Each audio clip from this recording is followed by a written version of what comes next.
Jadi malam hari ini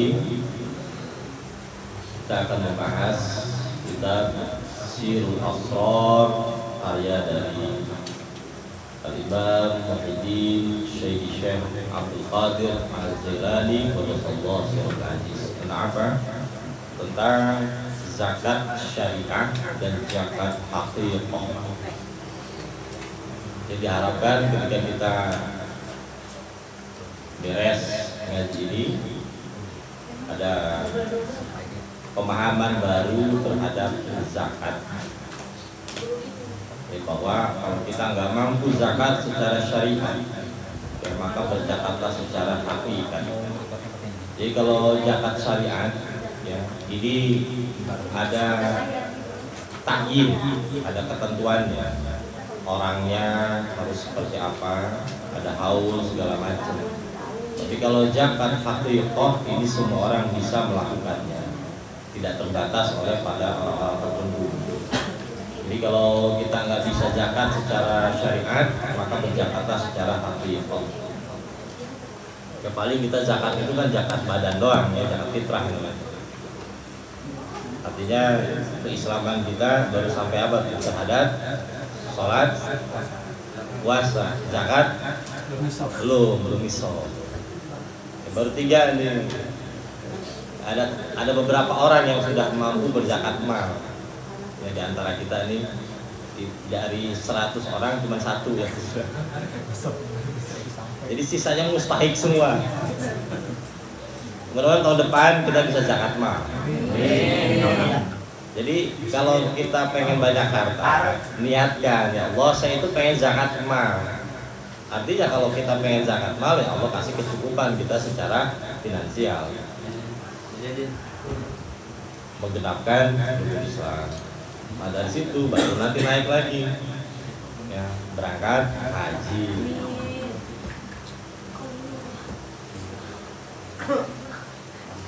Dulu saya pernah zakat mal, jangan berbicara dulu sekarang. Kita pengen kan sekarang.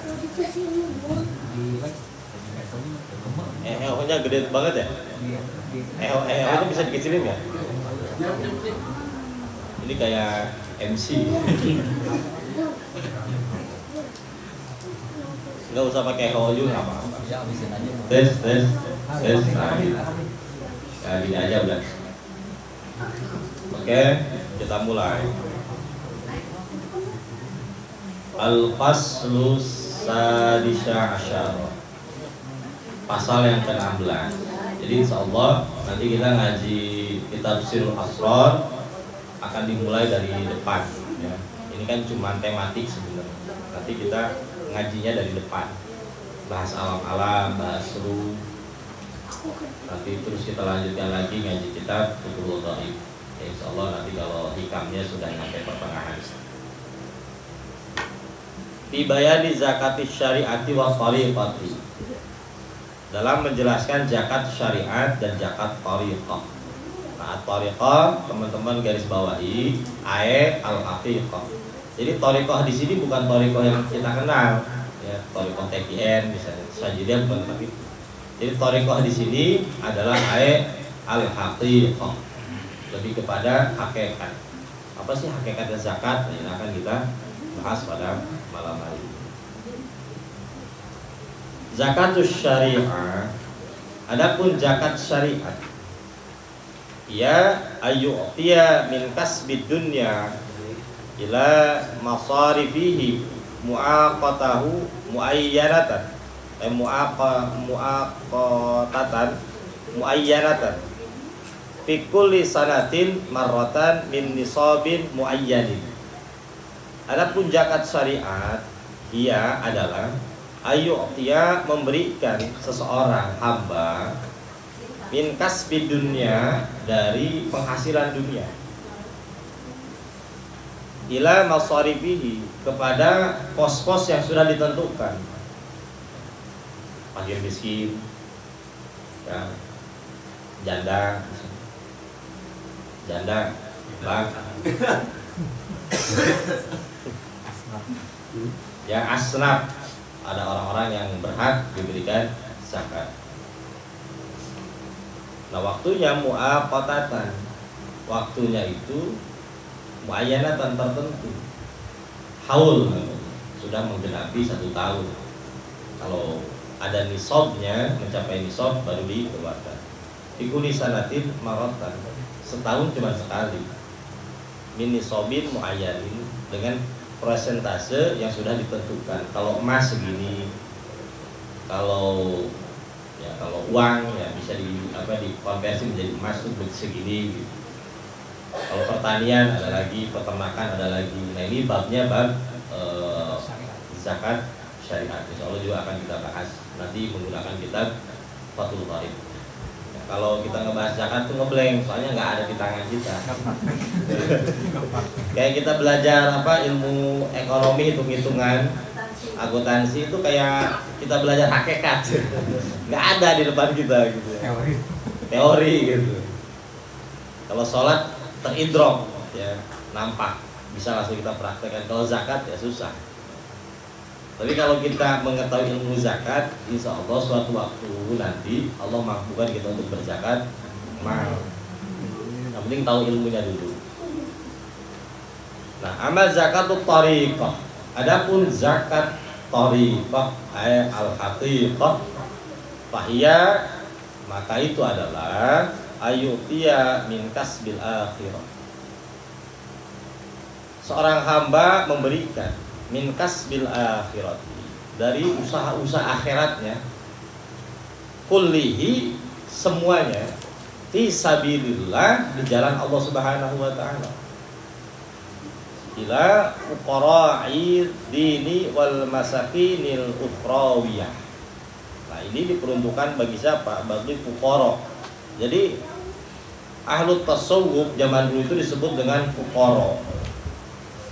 Fuqara di sini bukan yang seperti kita kenal, nggak punya pekerjaan, minta-minta, bukan itu. Jadi fuqara di sini merujuk kepada satu ayat dalam Al-Quran, nanti akan kita bahas. Ya. Mereka yang amat sangat bergantung kepada Allah, itu fuqara. Jadi menyebut kaum sufi itu dengan fuqara. Ada juga yang menyebut kaum sufi dengan darwis. Itu zaman dulu fuqara namanya. Wal masakinil ukhrawiyah, orang-orang miskin dalam tinjauan akhirat. Maksudnya mereka yang tidak merasa memiliki apapun. Jadi zakat thariqah adalah bagi mereka yang sudah mencurahkan seluruh tenaganya, pikirannya, hartanya, ilmunya, kemampuannya, kulhi fisabilillah, di jalan Allah Subhanahu wa taala. Sehingga tidak ada lagi waktu untuk dirinya. Tidak ada lagi waktu untuk bermain-main. Tidak ada lagi waktu untuk diskusi di komar. Semuanya ditujukan untuk Allah Subhanahu wa taala. Itu zakat secara haqiqah. Sebagaimana yang sudah dicontohkan oleh Rasulullah SAW. Ketika Rasulullah menerima wahyu pertama kali, beliau langsung mendatangi istrinya Sayyidatuna Khadijah al-Kubra. Rasulullah berkata kepada istrinya, "Ya Khadijah al-Kubra, qad walat waqtar roha." Sudah tidak ada lagi waktu untuk istirahat. Saatnya kita berjuang. Nah, semenjak Rasulullah SAW mendapatkan wahyu sampai Rasulullah wafat, itu tidak ada lagi waktu untuk bermain-main. Jadi zakat hakikat adalah ketika kita mempunyai sebuah pikiran, mempunyai sebuah visi misi dalam jiwa, bahwa hidup saya saat ini, sekarang, untuk selamanya saya hibahkan kepada Allah Subhanahu wa taala. Kemarin-kemarin kita habiskan untuk bermain mengejar dunia, saat ini kita habiskan untuk Allah Subhanahu wa taala. Makanya tema ini berkaitan dengan kita membuat yayasan. Jadi yayasan itu adalah salah satu upaya kita untuk berkhidmah kepada Rasulullah SAW, melayani umatnya Kanjeng Nabi Muhammad SAW. Jadi tidak ada lagi diri kita.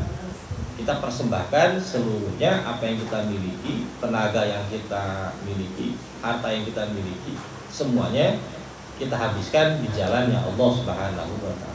Mungkin terdengar ekstrim, tapi yang saya bisa pastikan, orang yang sudah mampu mewakafkan dirinya, mewakafkan hartanya di jalan Allah, di jalan Rasulullah, itu tidak ada yang miskin, itu tidak ada yang susah. Ya, orang yang sudah mampu mewakafkan dirinya untuk Allah dan Rasulullah, saya jamin tidak ada yang susah, tidak ada yang miskin.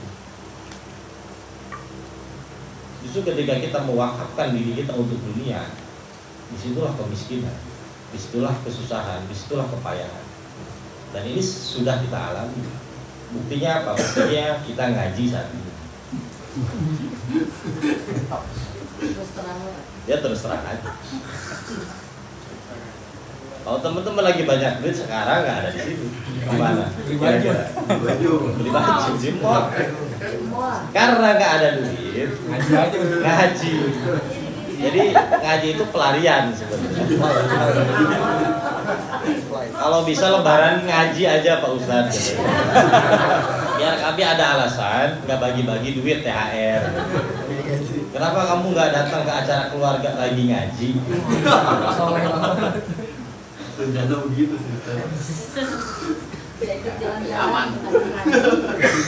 Pengennya begitu. Saya lagi istiqomah ngaji, padahal pelarian. Tapi niatkan, ketika kita sudah mengenal majelis ini, ya, kita sudah tenggelam dalam ilmu, jangan nanggung, nyemplung sekalian.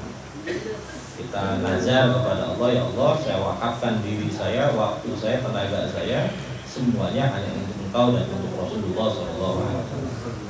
Masalah dunia kita bakal ditanggung. Sebagaimana kalau kita menjadi abdi negara, mobil ditanggung nggak kira-kira? Rumah ditanggung nggak? Platnya plat apa sih?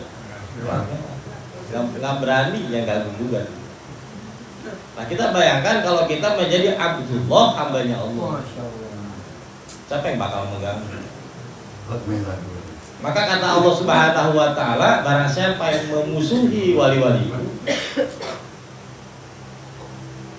urusannya denganku. Ya, barang siapa yang berani memusuhi wali-wali itu, urusannya denganku. Kita nggak ibadah, Allah nggak bakal marah. Kita mau nggak percaya Allah, Allah nggak bakal marah.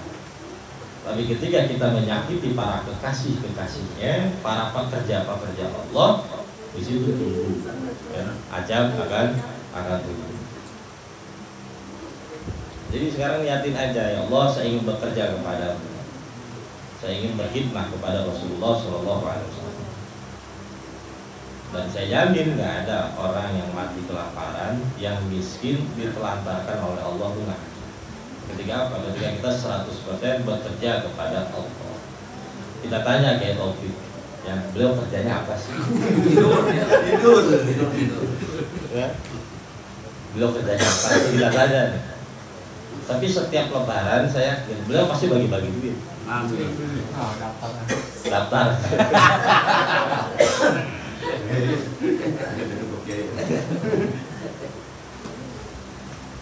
Kalau dipikir secara rasional, ya, kita duduk di sini di majelis beliau, ini kira-kira berapa ratus juta? Yang kerja capek banting tulang, kira-kira bisa nggak beli kayak gitu? Belum tentu.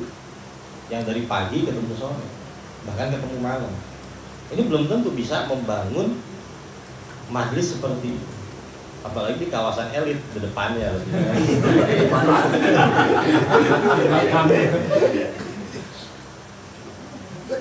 Nah itulah para pekerja-pekerjanya Allah, orang-orang yang berzakat di jalan Allah. Mereka sekalipun tidak pernah mendapatkan penderitaan. Adapun penderitaan adalah cara Allah untuk menaikkan derajatnya. Jadi dikasih senang adalah cara Allah menyayangi. Dikasih penderitaan adalah cara Allah menaikkan derajatnya. Ketika apa? Ketika kita bekerja untuk Allah. Nah kalau kita sudah memahami konsep seperti ini, nanti kalau kita punya anak beda. Jadi ketika kita punya anak, kita senang, gembira. Kenapa? Anak yang kita miliki pun kita akan hibahkan kepada Allah, kepada Rasulullah. kita didik, kita berikan ilmu, berikan pemahaman untuk apa? Berkhidmat di jalannya Allah, di jalan Rasulullah. Itu beda kalau kita sudah mempunyai cara pandang seperti itu. Punya mobil pun beda kan? Kendaraan yang kita miliki untuk berkhidmat kepada Allah, kepada Rasulullah. Nah kalau kita sudah punya cara pandang seperti ini, otomatis ya kita nggak bakal dihisab. Yadkhulunal jannah bighairi hisab. Apa yang kita miliki ketika kita sambungkan kepada Allah, hal itu nggak bakal dihisab oleh Allah, oleh Rasulullah. Jadi ketika kita sudah ma'rifah, sudah mengenal Allah, mau ngapain aja enak gitu. Yang kata Al-Imam Abi Hasan Al-Asy'ari, a'rifillah summa astaqala. Ma'rifah dulu kamu kepada Allah, setelah itu mau ngapain bebas. Punya dunia nggak bakal jadi hisab, miskinnya pun nggak bakal jadi celaka. Tapi kalau kita tidak mengenal Allah, miskin bahagia, miskin celaka, kaya celaka. Dia mau ngapain aja salah gitu. Kalau kita tidak mengenal Allah. Jadi intinya mengenal Allah dulu, kita mau ngapain bebas. Mau jadi Power Ranger bebas. Mau jadi Batman, mau jadi Ultraman bebas. Kalau kita sudah mengenal Allah, mau jadi presiden bebas. Asal jangan jadi nabi.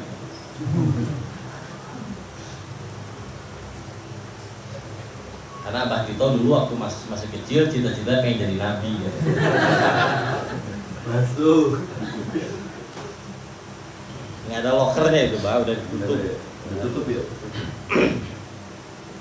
Jadi mudah-mudahan bisa dipahami ya.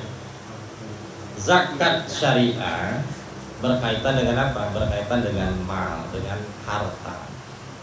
Kalau zakat haqiqah berkaitan dengan seluruh apa yang kita miliki, semuanya kita persembahkan kepada Allah. Jadi zakat haqiqah ini ketika kita sholat harus ada zakatnya sebenarnya. Apa zakatnya? Dibacaan doa iftitah sebenarnya. Ada yang masih ingat ya doa iftitah? Inna sholati wa nusuki wa mahyaya wa mamati lillahi rabbil. Itu zakat sebenarnya. Sesungguhnya sholatku, ibadahku, hidupku, matiku, semuanya hanya untuk itu zakat sebenarnya. Zakat tapi kalau kita serahkan semuanya kepada Allah. Jadi sebenarnya kenapa sholat itu disebut dengan imaduddin, tiang agama? Karena di sholat itu hampir seluruh rukun Islam ada di situ. Syahadat ada di situ. Puasa ada di situ. Kita tidak boleh makan dan minum kan saat sholat, batal. Zakat ada nggak? Ada di situ. Haji ada nggak di situ? Menghadap Ka'bah. Jadi seluruh rukun Islam ada di situ. Ya tercakup semuanya dalam sholat. Bahwa zakatus syariati, adapun zakatnya syariah, sumiyat dinamakan dengan apa? Shadaqah, dengan shadaqah. Fil Quran, dalam tinjauan Quran, kama qala Allah Ta'ala, sebagaimana Allah Subhanahu wa Ta'ala berfirman kepada kita semua, innamas shadaqatu lil fuqara'i wal masakin. Sesungguhnya inama itu adalah harful hasyar. Apa itu harful hasyar? Mengepung makna. Artinya bahwasanya hanya inilah ya, hanya inilah. Sedekah itu diperuntukkan bagi orang yang fakir dan miskin. Nah, dalam tinjauan syariat, yang sedekah itu hanya diperuntukkan bagi siapa? Mereka yang fakir dan miskin. Pun sama dalam tinjauan kacamata haqiqah, orang yang mendapatkan sedekah dari Allah adalah mereka yang sudah mampu menihilkan dirinya, yang sudah mampu meniadakan dirinya, maka orang tersebut akan diberikan sedekah. yang pernah kita bahas dalam maqam syukur. Jadi dalam konsep maqam syukur, orang yang akan ditinggikan derajatnya oleh Allah Subhanahu wa taala adalah mereka yang tidak merasa memiliki nikmat tersebut. Tidak merasa pantas mendapatkan nikmat tersebut. Orang tersebut akan ditinggikan oleh Allah Subhanahu wa taala. Orang yang masih ada ego dalam dirinya, ketika kita berusaha, ketika kita melakukan apapun, ini merasa pantas untuk mendapatkan nikmat tersebut. Itu masih ada istilahnya keduaan. Saya sudah melakukan ini, ya Allah balas saya. Saya sudah begini, tolong kabulkan ya Allah. Merasa pantas diberikan, merasa pantas dikasih anugerah oleh Allah. Orang tersebut tordu itu terusir dari apa? Dari rahmat Allah Subhanahu wa taala. Nah, ini sering kita alami. Ya, kalau doa pengen dikabul, merasa pantas diberikan pengampunan.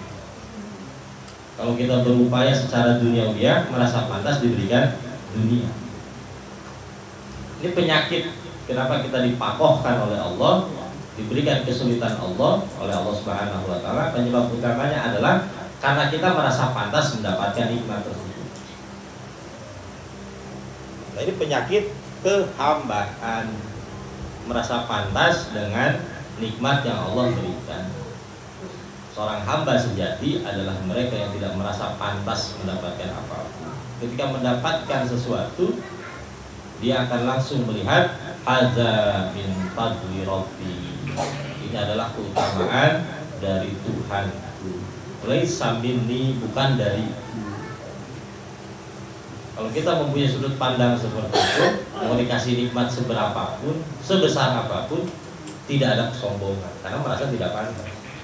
Tapi kalau kita merasa pantas, diberikan nikmat sombong, tidak dikasih oleh Allah, akhirnya apa? Injiwa itu demo kepada Allah. Kenapa? Karena kita merasa pantas. Kenapa kita kesal dengan takdir? Udah usaha nggak hasil-hasil. Karena kita merasa pantas dengan takdir itu. Seorang hamba sejati, kita kan belajar jadi hamba. Kenapa kita ngaji hikam, ngaji sirul asron, ngaji maqam syukur dan lain sebagainya? Agar kita menjadi hamba, nggak ada lagi. Jadi hamba sejati adalah mereka yang tidak merasa pantas mendapatkan apapun. Ketika mendapatkan pun dia merasa hadza min fadli rabbi, ini adalah keutamaan dari Tuhan. Laisa minni, bukan dari. Nah, inilah tertajari dalam dirinya la haula wala quwwata illa billah. Justru kalau kita sudah menjadi hamba, hidup kita itu akan diberikan banyak fasilitas oleh Allah. Ya, seperti kita bisa ngobrol dengan Kiai Taufik. Pernah nggak kepikiran punya majlis seperti ini, Kiai? Nggak kepikiran. Para kiai itu kalau punya majlis gede, santri banyak, itu nggak pernah kepikiran, nggak dikonsep. Coba saya tanya sekarang, ada nggak pengusaha yang setiap harinya ngasih makanan ribuan orang? Ada nggak? Kiai itu sering ngelakuin kayak gitu. Kalau ditanya duitnya dari mana, Kiai? Ah, nggak tahu ya. Nggak tahu, ada aja. Ada nggak pengusaha yang setiap harinya ngasih makanan ribuan orang? Paling banter setahun sekali. Nah, kalau kiai itu hampir tiap hari, dan saya sering menemui kiai seperti itu. Santrinya ribuan gratis pesantren. Dan itu kekaper semua. Ketika apa? Ketika merasa nggak pantas. Kalau kita merasa pantas, ya udah dipersulit. Jadi teman-teman semua, ketika kita berbicara zakat haqiqah, maka hilangkanlah rasa yang ada dalam diri kita itu tadi. Rasa pantas untuk mendapatkan nikmat dari Allah itu hilangkan. Jadi ketika kita berdoa, doa itu adalah sarana ibadah saja, bukan sarana agar kita mendapatkan nikmat. Itu catat. Jadi doa itu adalah sarana ubudiyah, penghambaan kita kepada Allah, bukan sarana kita mendapatkan anugerah. Kalau kita merasa doa itu adalah sarana untuk mendapatkan anugerah, ini bahaya. Dikasih ngedumel. Kalau dikasih euforia, lupa kepada Allahnya.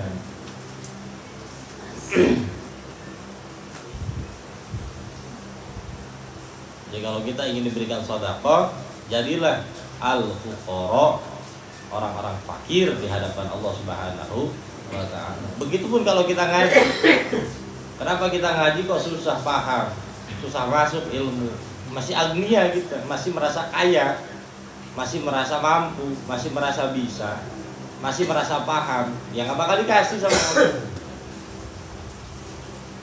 Jadi bukan karena kita bodoh, ada sifat yang keluar dari kehambaan kita merasa bisa, itu nggak bakal dikasih.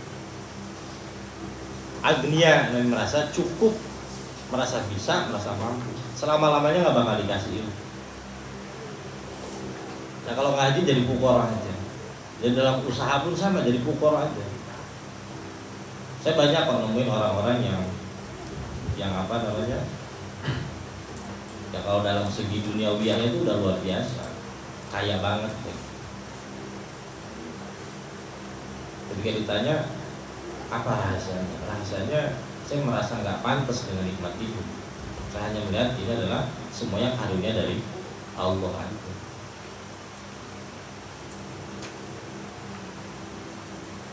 Nah, wa innama sumiyat shadaqata. Kenapa dinamakan sedekah? Li'anna shadaqata tasilu ila yadillahi. Karena sebenarnya sedekah tasilu sampai kepada tangannya Allah qabla an tasila ila yadil fuqara'i, sebelum sampai kepada tangan para fuqara. Ini kalau dalam tinjauan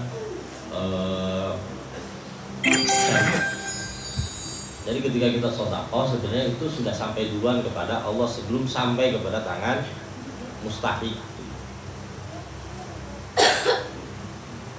Wal muradu minhu, yang dimaksud dari pernyataan tadi adalah qabulullah ta'ala, Allah sudah mengkabulkannya. Wa zakatut tariqati, dan adapun zakat tariqah, fahiya mu'abadatun, dia itu selama-lamanya, tidak muaqqatan, tidak terwaktu-waktu. Jadi selama-lamanya zakat thariqah ini harus kita berlangsungkan selama-lamanya.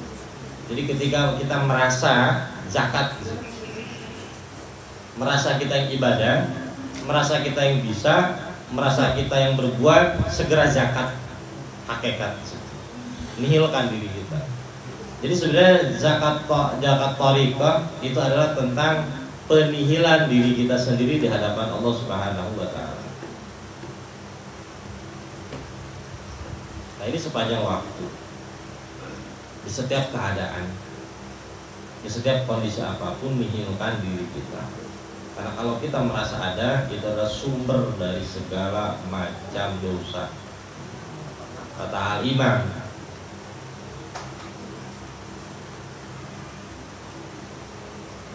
Imam Arabi, Ibnu Arabi, beliau mengatakan wujuduka dzambun, keberadaanmu adalah sumber dosa. Dari mana timbulnya? Merasa ada. Dari mana timbulnya sum'ah? Merasa ada. Di mana timbulnya rasa sakit hati? Merasa ada. Dari mana timbulnya iri? Merasa ada. Jadi ada dua keberadaan dalam satu kondisi, adanya Allah dan adanya kita, yaitu sumber dari segala dosa. Jadi ketika kita merasa eksis, merasa ada, merasa tinggi, segera zakat. Zakat itu hilangkanlah diri kita. Ini sumber. Aing dari anggap, aing bersyaitan. Merasa ada, sakit hati. Tapi kalau dari awal kita merasa nggak ada, sakit hati nggak kira-kira. Sebenarnya ajaran tasawuf adalah ajaran untuk pembebasan mental illness. Itu teman-teman, misalkan kan lagi musim mental illness, penyakit-penyakit spirit, apa penyakit-penyakit mental, ya, anxiety, OCD, PCD, penyakit-penyakit yang aneh yang dulu nggak ada, banyak bermunculan di mana-mana. Kenapa? Karena semua merasa berhak, semua merasa bisa, semua merasa boleh tampil. Nah, itu penyakit utamanya. Kalau dulu, ya dulu itu tahu diri semua. Kalau ketika berbicara agama serahkan kepada yang ahli agama. Ketika kita berbicara politik serahkan kepada pakar politik. Ketika berbicara kesehatan serahkan kepada ahli kesehatan. Nah sekarang manusia merasa bisa semua masalahnya. Berbicara kesehatan, SF pun paham. Bahkan orang-orang yang lama di kedokteran itu kalah oleh orang-orang keluaran dari goa. Banyak kayak gitu. Orang belajar dari dokter itu berapa puluh tahun, biayanya berapa ratus juta. Ini kalah oleh orang yang keluar dari goa, bisa nyembuhin segala penyakit, segala penyakit.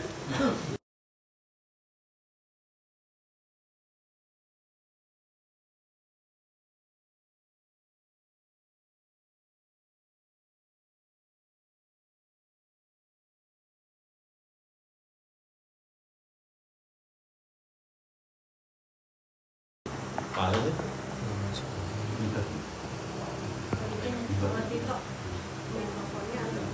Oh gini. Apanya? Agak pegal juga ini. Kayaknya di sini harus dipijit sama itu tuh. Siap. Udah. Tadi bisa Ki? Enggak, belum. Cabut aja ininya nih. Mungkin di sana. Masuk gak? Palanya bermasalah. Jadi zaman sekarang itu semua merasa berhak, semua merasa berpendapat.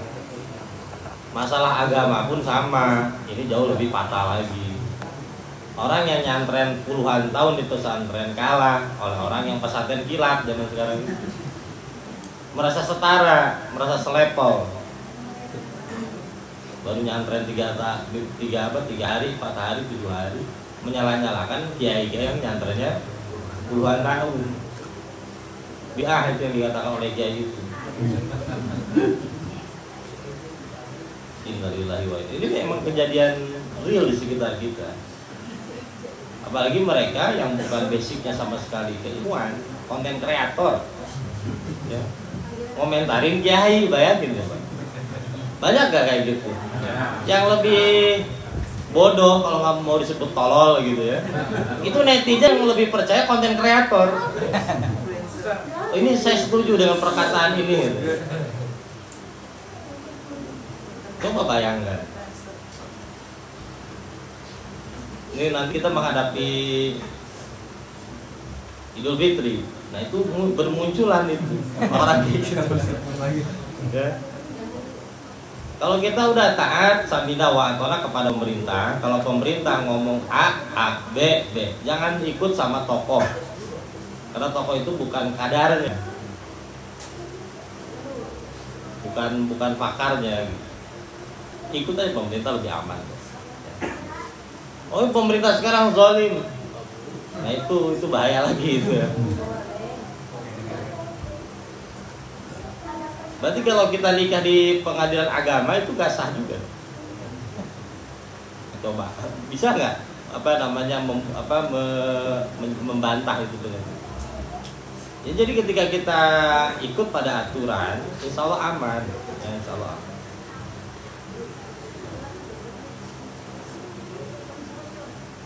Wa huwa ayyu'tiya thawaba kasbil akhirati, menyerahkan semua reward yang dihasilkan dalam akhirat kita lil asini, kepada orang-orang pendosa, liridho illahi ta'ala. Maksudnya begini, ketika kita beribadah kepada Allah, berbuat baik kepada Allah, kita hadiahkan seluruhnya pahala kita hanya untuk Allah Subhanahu wa ta'ala. Jadi tidak tersisa keinginan dalam diri kita. Bagaimana mungkin, karena kita masih punya keinginan, kalau kita ibadah pasti pengen menyelipkan proposal, bener gak? pasti. Tapi sebenarnya teman-teman, kalau kita mau belajar lebih tinggi lagi, naik kelas, kalau kita semuanya kita hadiahkan kepada Allah, persembahkan kepada Allah, hasilnya itu di luar perkiraan, di luar perkiraan kita sebenarnya. Dan ini sering terjadi dalam kehidupan kita. Cuman kita sering terbawa oleh ego atau nafsu kita. Akhirnya ibadah-ibadah kita ya balik lagi, ya kelas TK lagi. Ibadah karena pengen mendapatkan sesuatu. Padahal kalau kita ibadah full Allah, Allah akan memberikan segala sesuatu di luar pemikiran kita. May yattaqillaha yaj'alahu makhrajan wa yarzuqhu min haitsu wa may yattaqillah, barang siapa yang bertakwa. Takwa itu apa sih? Orang yang sadar kepada Allah. Orang yang sudah mencurahkan perhatiannya seluruhnya kepada Allah. Orang yang sudah surrender. Orang yang sudah menghabiskan waktunya, tenaganya, hartanya untuk Allah, maka Allah akan membuat hidupnya itu mudah dan enteng aja.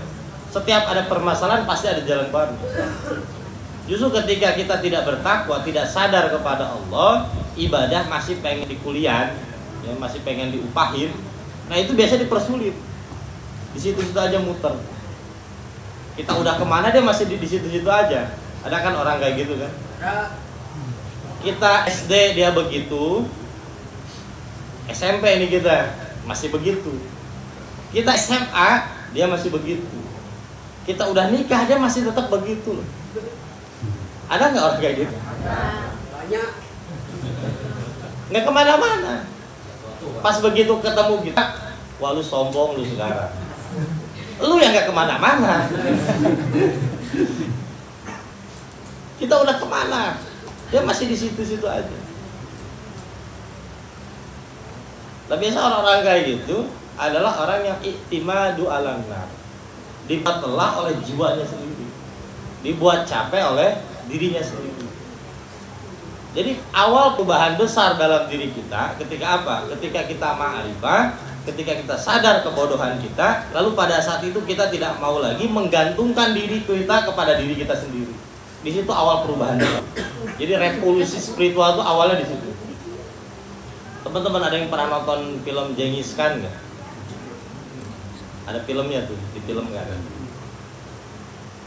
Suatu waktu ada yang bertanya kepada Maulana Jalaluddin Rumi. Jadi Maulana Jalaluddin Rumi dengan masa hidup Genghis Khan itu satu zaman. Ada yang bertanya kepada beliau, kenapa Genghis Khan itu mampu menaklukkan kota-kota besar? Di Baghdad itu kota besar, peradaban Islam itu dikalahkan oleh tentara Tartar yang tidak punya agama. Maulana Jalaluddin Rumi itu simpel. Genghis Khan menyerahkan semuanya kepada Tuhan. Jadi Genghis Khan itu mempunyai sebuah tradisi. Kalau dia mau menyerang sebuah kota, negara, dia tuh khalwat dulu, pasrah, tidak merasa memiliki apapun. Sedangkan tentara Baghdad saat itu menyerahkan nyawanya, kotanya kepada apa? Kepada jumlah pasukan yang banyak. Karena sudah merasa mampu. Kalah itu. Ini hukum sunatullah. Barang siapa yang menyerahkan dirinya kepada Allah, Allah akan menangkan siapapun itu. Kepada Tuhan, surrender. Jadi kita masuk pada Islam secara substansial, surrender. Bukan Islam secara formalistik lagi. Itu yang akan dimenangkan oleh Allah. Kenapa ketika umat Islam di perang Badar saat itu menang, merasa tidak memiliki daya dari Allah. Yang perangnya itu bukan ahli perang. Ibaratnya yang ikut berperang bersama Rasulullah itu pengen nembak kepala, kenanya kaki, kata gitu. Ya. Pengen nembak kepala, kenanya kaki. Emang nggak ada ahli perang saat itu. Persediaan persenjataan pun tidak mungkin melawan pasukan yang ribuan dan pasukan Rasul hanya ratusan. Tapi dimenangkan oleh Allah. Saat itu Rasulullah SAW dan para sahabat, ya para sahabat utamanya berserah diri kepada Allah. Bahkan ada doa yang paling fenomenal saat itu. Ya Allah, kalau seandainya Engkau mengalahkan kami, tidak ada lagi yang akan menyembah. Itu pasrah total tadi. Akhirnya dimenangkan. Tapi ketika perang Khandaq, ya, perang Khandaq atau perang Uhud, ya Rasulullah itu kan kalah sama para sahabat. Kenapa? Para sahabat berpikir, gua dulu sedikitan itu menang.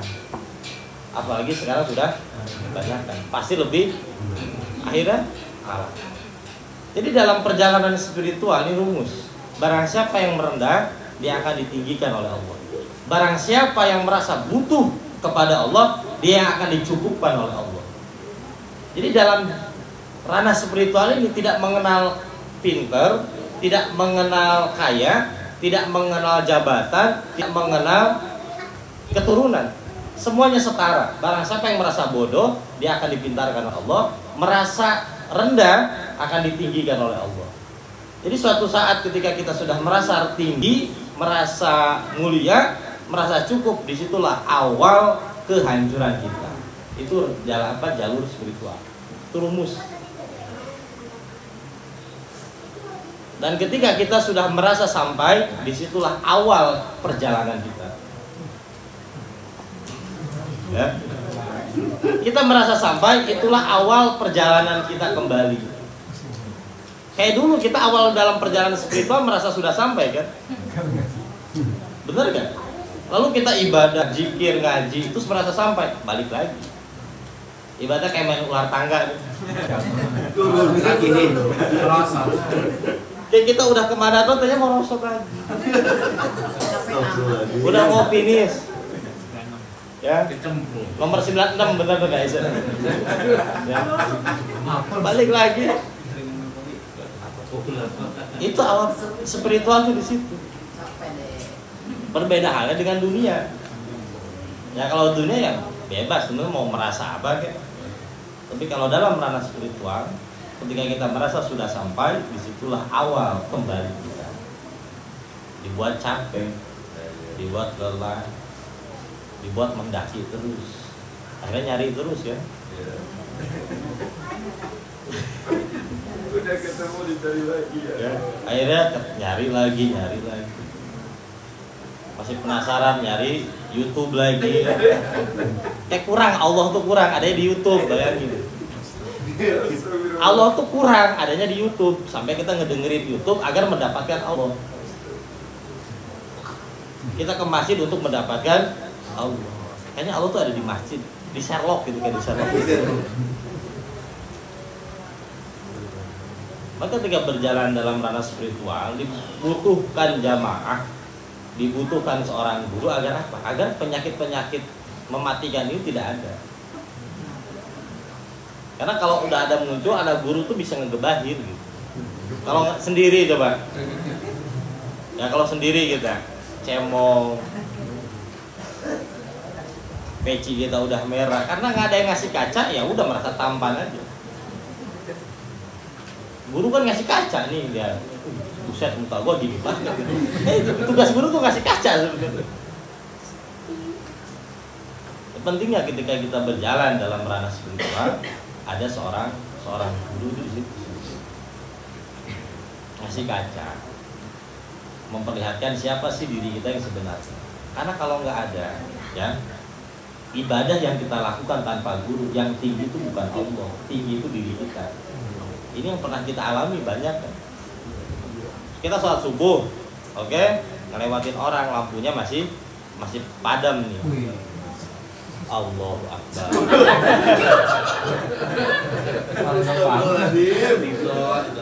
Innalillahi.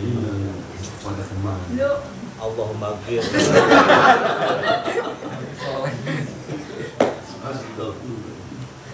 Sering kita ngalamin kayak gitu. Itu tanda ibadah yang kita lakukan tanpa guru sebenarnya. Yang tinggi itu diri kita, bukan Allah. Keakuan pengakuannya numpuk. Akhirnya kita ngeliat orang lain itu, ya kalau orang kaya ngeliat orang miskin itu yang dilihat nominalnya. Nah kalau orang spiritual nih yang dilihat itu apa? Makomnya. Berhijab deh. Belum sampai, beda frekuensi deh.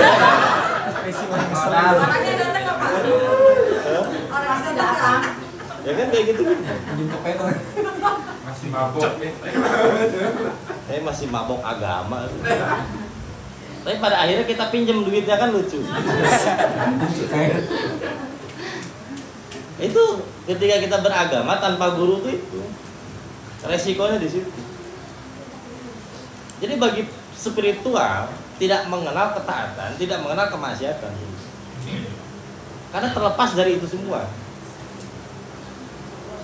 Dan terlepas dari itu semua. Saya sering sampaikan ketika kita berjalan dalam ranah spiritual, berjalan menuju Allah Subhanahu wa taala, dosa dan maksiat itu adalah halangan yang sama. Dengan taat menjadikan kita ujub takabur. Dengan maksiat menjadikan kita putus asa kepada Allah. Sama-sama untuk menghentikan langkah kita. Kalau kita punya guru, dosa, udah segitu aja, tobat aja beres, kan jalan lagi kan kita? Jalan lagi. Kayak dikasih angin segar. Jadi kalau teman-teman salah ngaji, diponis, nggak bakal kamu masuk surga, haram itu. Cadat lagi kamu.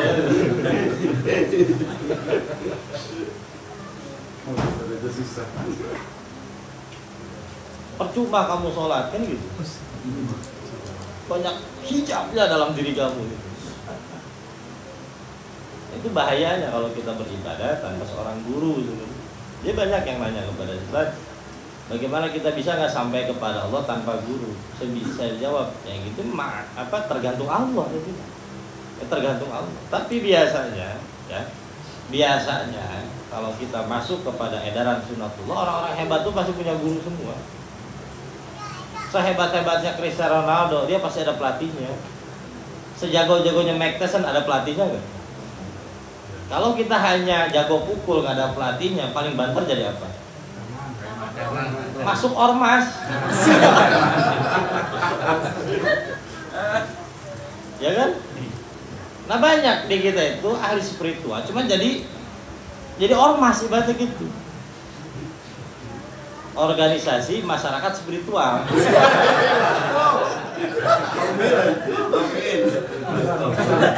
Kenapa nggak ditarbiyah? Karena tarbiyah ini merupakan sunatullah. Tarbiyah itu merupakan sunatullah. Nanti di kitab Surul Asrar ada kok itu dijelaskan. Jelaskan bahwa tarbiyah itu merupakan satu keharusan yang wajib dilakukan oleh seorang muslim. Nanti insya Allah kita akan pelajari. Ya jangan sampai teman-teman jadi ormas ya. Bahaya kalau jadi ormas. Akhirnya kerjaannya cuma malak-malakin orang, ngedebat-debatin. Akhirnya cuma di situ-situ aja, nggak kemana-mana. Tapi kalau kita di tarbiyah ada pergerakan dari spiritual ini harus mewujud menjadi sebuah realita, menjadi sebuah pergerakan. Karena ma'rifah itu awaludin ma'rifatullah itu mas, bukan akhir. Kata siapa akhir? Oh kalau saya sudah usul, saya mau mati aja awal. Kata siapa aja? Pendaftaran itu. Syariat adalah ujungnya. Ya syariat itu adalah ujungnya. Peran, daur. Nah yang tadi tuh fisabilillah, yang tadi tuh yang fahiyya ayyutiya min kasbil akhirati kullihi fisabilillah. Zakat thariqah gitu ya.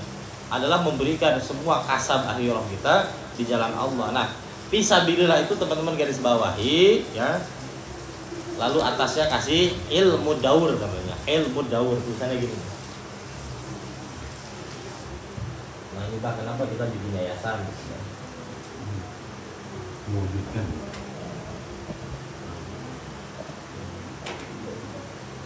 Nah, ilmu daur ini penting. Tentang apa ilmu daur? Tentang peran. Daur itu peran. Jadi kalau ketika berbicara fisabilillah ya,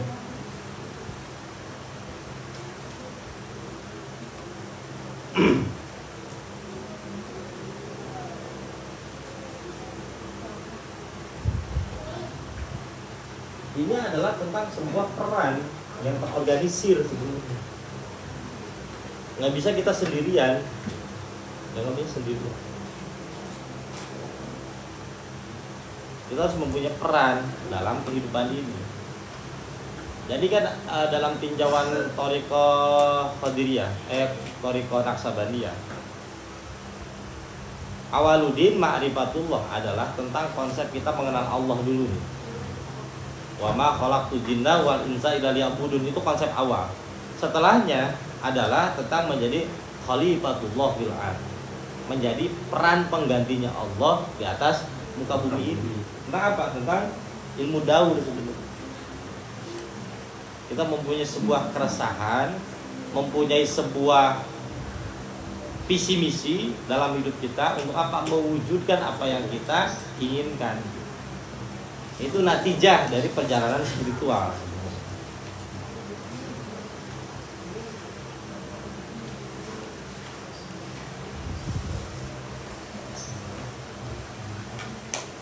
Nah, udah kita lanjutin ya. Nanti insya Allah ada pelajaran yang khusus untuk ilmu daur, peran.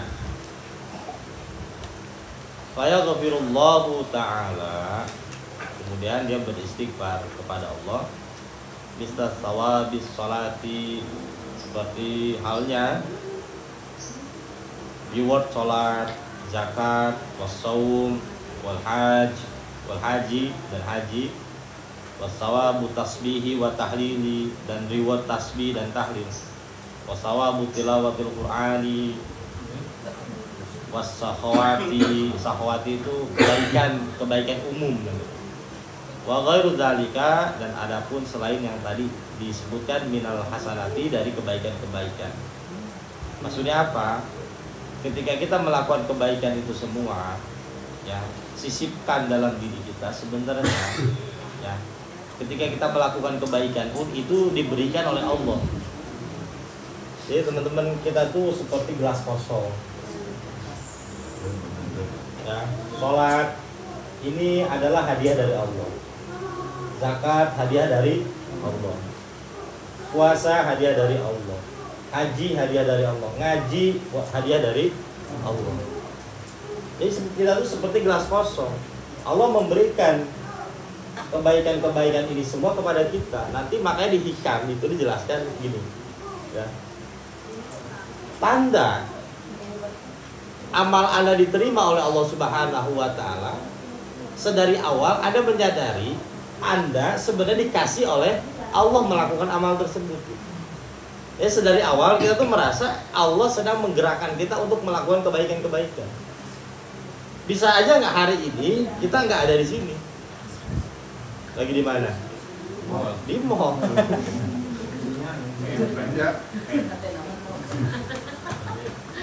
Bisa jadi juga ada yang orang datang ke sini, oh nanti ada jikiran, mudah-mudahan dengan jikiran saya bisa beli baju.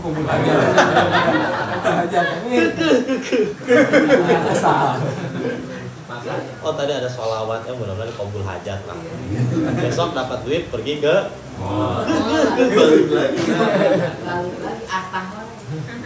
makanya kalau nanti kita belajar hikam ini dilanjutan, ya. Ini kayak gini-gini ditumpas habis oleh Al-Imam Ibnu Athaillah As-Sakandari. Jangan Anda seperti himar.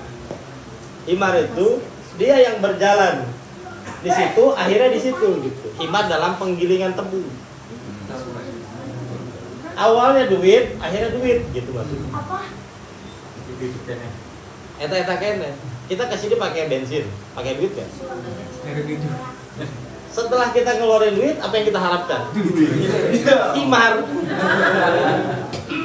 Ya himar gitu. Sodako pakai apa? Duit. Pengen apa? Himar.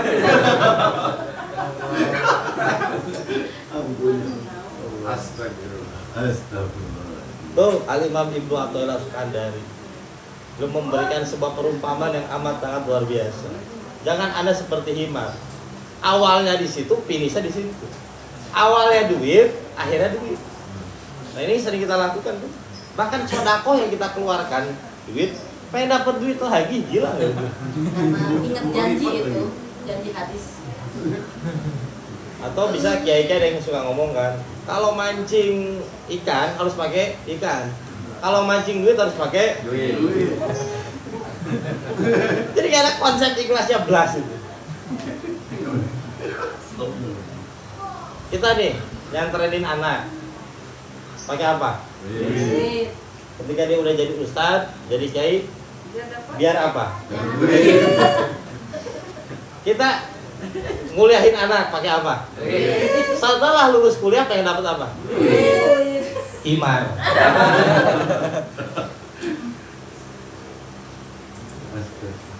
Ini dalam konsep pernikahan itu sama. Iya. Nikah pakai apa? Duit. Setelah nikah kita pengen dapat apa? Duit. Katanya gampang, rezeki. Bener gak? Saya video juga. Kayak enak caranya. Muter-muter di situ. Untuk dari situ, duit lagi. Umroh pakai apa? Balik umroh pengen dapat apa? Dia dapat banyak. Himar. Allah sama Rasulullah belas orang ono. Makanya nanti kayak gitu-gitu tuh tersingkirkan sendiri. Nggak ada itu kayak gitu-gitu. Jadi begitu kita di akhirat, kaget. Amal kita tuh nggak ada sama sekali. Kata Allah, ya kan udah dikasih di dunia. Apa yang kamu minta sekarang? Kita udah pede kan, excited. Banyak nih. Olahraga dulu kan, mau ngelewatin Siratal Mustaqim. Ngeliat temen-temen ini pernah jatuh kan. Belum nyampe.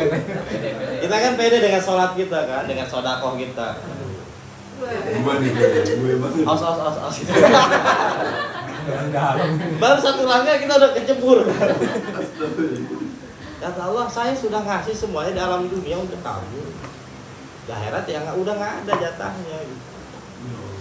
Padahal akhirat kan abqa khairu wa abqa. Di dunia udah habis semuanya, reward itu dikasih sama Allah.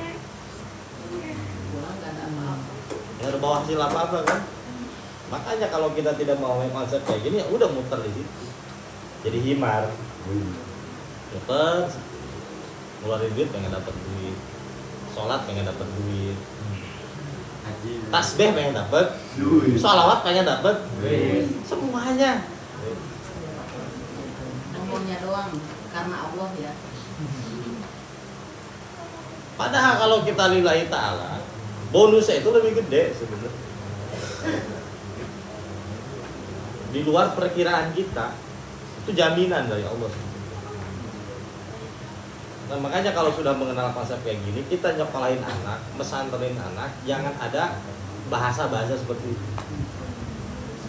Kita didik anak kita untuk tidak mengenal duit lebih dahulu. Kamu sekolah anak yang benar, udah gede, kamu berhasil, bantu umat manusia. Itu terapkan.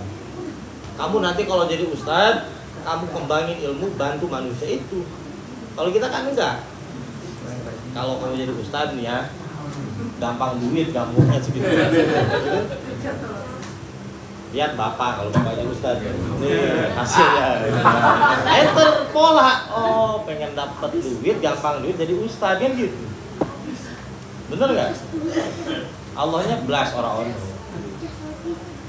Akhirnya kita rugi sendiri. Ya itu koleksi baru, himar pak. Himar. Keledai kan. Nah, fala yubqiya li nafsihi syai'an min thawabi hasanatihi. Tidak ada yang tersisa dalam dirinya sesuatu apapun dari reward kebaikan. Karena semuanya sudah dizakatkan kepada Allah. Jadi tidak merasa berhak untuk mendapatkan apapun.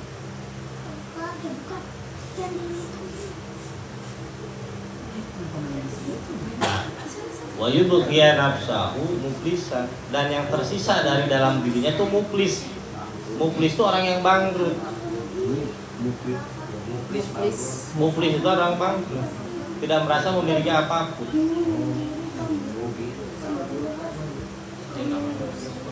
Nah, masuk lagi nih. Allahu yuhibbus sakhawati wal ikhlas. Allah itu menyukai, mencintai orang-orang yang sakhawah. Sakhawah itu berbuat baik tapi ikhlas, bangkrut, merasa tidak merasa berbuat baik. Kama qala Rasulullah sallallahu alaihi wasallam, al-muflisu fi amanillahi fid daraini. Orang yang bangkrut akan diberikan naungan keamanan oleh Allah di dua negara.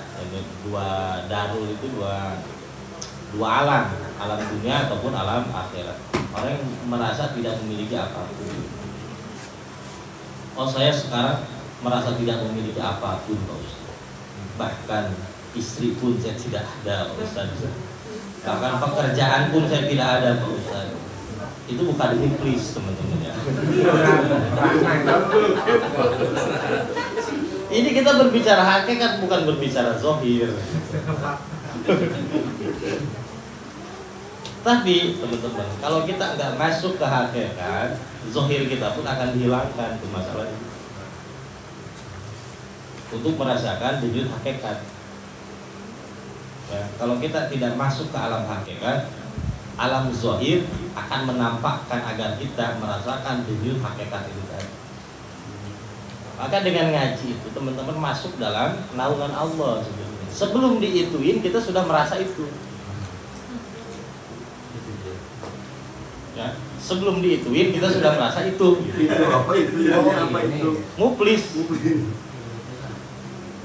Jadi faqih adalah cara Allah membuat kita kembali kepada kesejatian hamba. Faqih. Agar kita kembali kepada al-muflis itu tadi. Kembali kepada kesejatian awal kehidupan kita. Jadi kalau kita ingin kembali kepada Allah, kembalilah sebagaimana Anda pertama kali datang ke alam dunia ini. Kalau kita ingin kembali kepada Allah, datanglah kepada Allah sebagaimana Anda pertama kali datang ke alam dunia ini. Membawa apa kita ke alam dunia ini? Pas awal lagi la syai'un, membawa apa-apa, la alaqata, tidak terikat oleh apa-apa. Jadi kalau kita ingin kembali kepada Allah, datanglah saat Anda pertama kali lahir ke alam dunia, tidak membawa apapun, tidak sebagai siapapun. Baru Anda bisa inna lillahi wa inna ilaihi raji'un. Idul Fitri.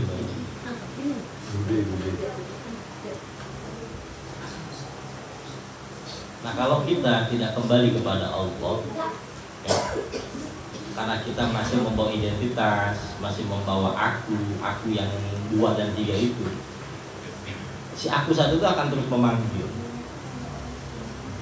Nanti kita besok subuh akan berbicara tentang itu.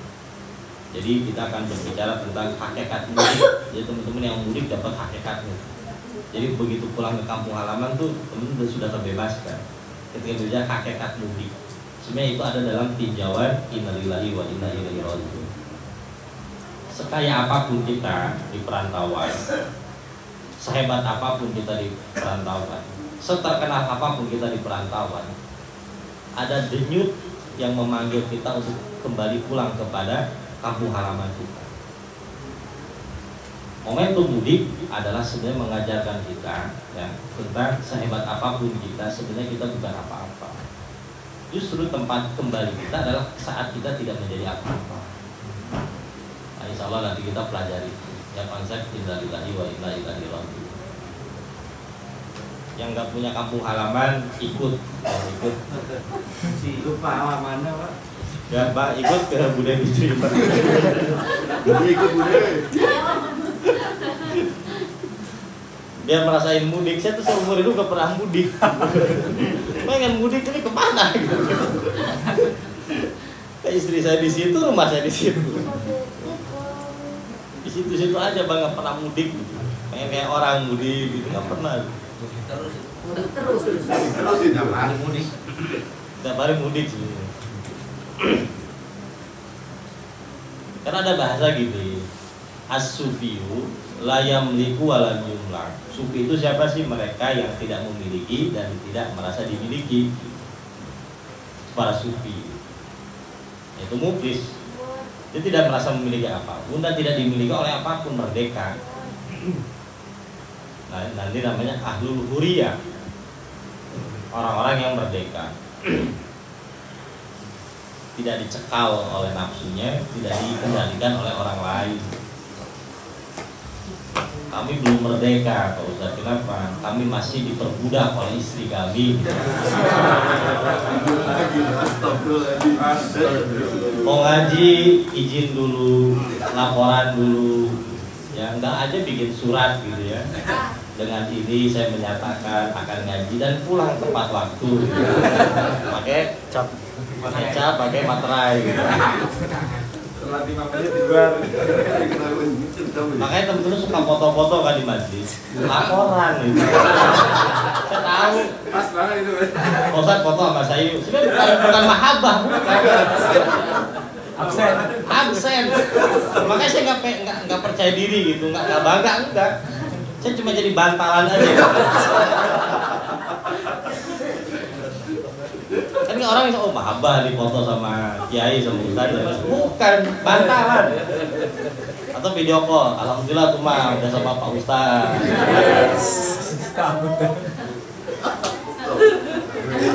Orangnya ada yang pergi. Oh banyak. Kena. Banyak. Pulang itu pikir bawa apa ya? Apa ya? Beli amplop kan. Isiin duit 2.000. Mah ini ada uang dari Pak Ustaz 2.000. Pengalaman kayaknya. Pengalaman. Besoknya biar disuruh ngaji lagi. Iya. Oh ya kalau gitu mah besok ngaji lagi aja Pak. Masuk. Kayak gitu, itu teknik Bang. Teknik menyelamatkan diri sebenarnya. Ya, bagaimana kita bisa merdeka sama istri aja kita terjajah. Maka paling aman ajaklah istri kita ngaji, itu paling aman. Karena dia tahu beres ngaji itu jam berapa gitu, itu minimal. Telat dikit kemana nih kan gitu. Dia sudah tahu, paling aman. Abah Tito tuh bawa istri bukan apa-apa sebenarnya, biar aman aja. Bukan cinta, saya bukan cinta. Bener-bener. Itu kunci saya ini. Itu di luar tuh. Ini bude puas banget nih. Puas. Yang paling aman udah itu bawa istri ngaji, biar sama-sama. Nggak ke mall aja gitu. Biar nggak Filosofinya Ustadz ini. biar nggak check out aja sebetulnya. Apalagi pas pelajaran zuhud, besok ngaji ya. Kenapa emang ada kajian bagus zuhud? Bisa diajak besok. Kalau di makom syukur jangan diajak, Bang. Bahaya. Bahaya. Di makom zuhud aja nanti ngaji.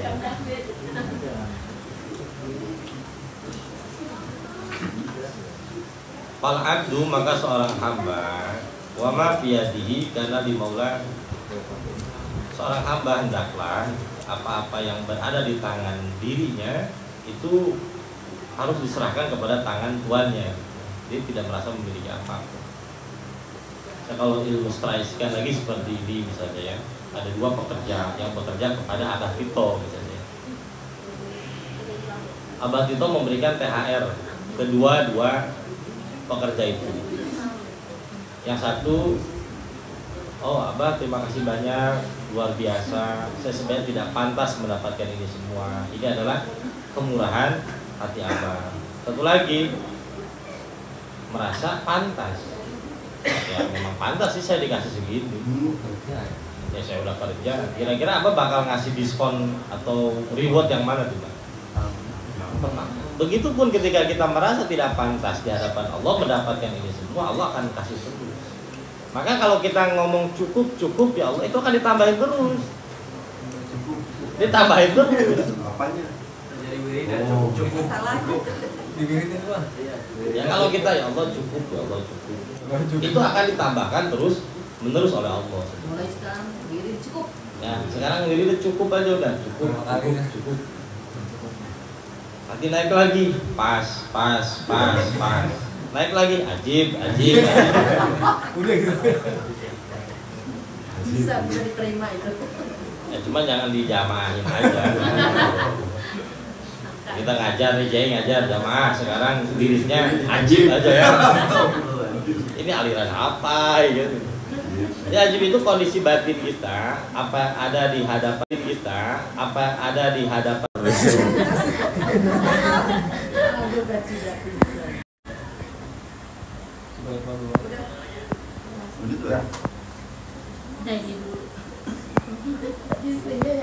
Mana?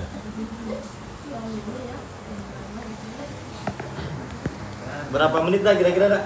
Pas dari Ajib tadi yang urusan batin kita itu udah 30 kali kan? Dari ini aja. Lupa lagi saya dah. Dari Aisyah karena yang Masukin aja nih ke apa? Wa fi ma'na zakat aidon. Dan di makna zakat juga ada sesuatu yang bisa kita pahami.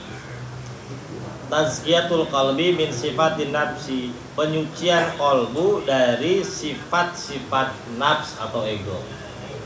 Ada yang masih tahu nggak? Masih ingat yang kita pelajaran di Pila Dua Noja? 7 pilar ego. Kalau 7 pilar ego apa saja tuh Pak? Amarah. Tulis amarah, terus lawamah. Apa? Amarah, takabur, ujub, terus al-bukhlu, terus yang apa lagi?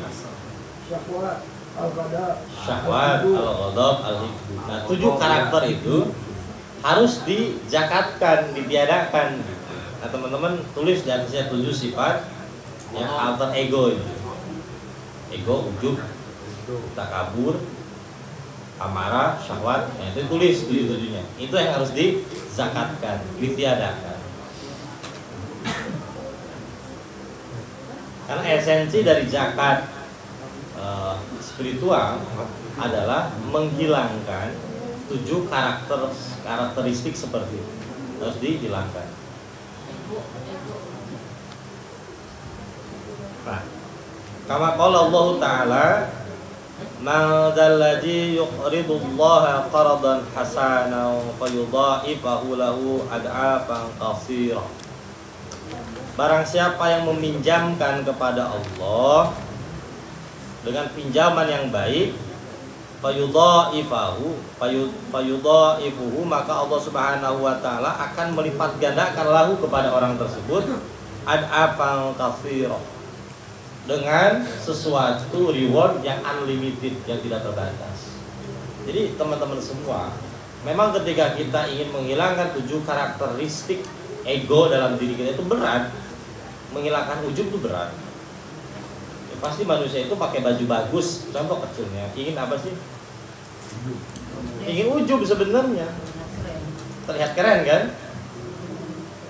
Atau kita bisa punya suara bagus, nyanyi, pengen didengar kan? Atau kita mempunyai prestasi, ingin dilihat sama orang, itu pasti, dia pasti ada, dan itu pasti keluar dalam diri kita. Memang berat. Tapi ketika Allah Subhanahu wa taala berfirman kepada kita semua, "Man dzalladzi yuqridullaha qardan hasanan." Barang siapa yang meminjamkan, mengembalikan 7 sifat itu kepada Allah Subhanahu wa taala, maka dia akan mendapatkan berbagai macam kebaikan yang dilipat gandakan. Atau 7 sifat ma'ani dalam diri kita, sama basar, kalam, yang 7 sifat itu tuh.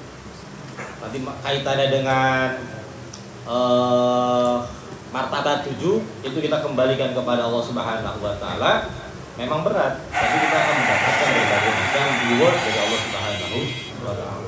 Karena sejak ketika kita mulai mengembalikan 7 sifat itu kembali kepada Allah, disitulah dimulai penghitungan pahala sebenarnya.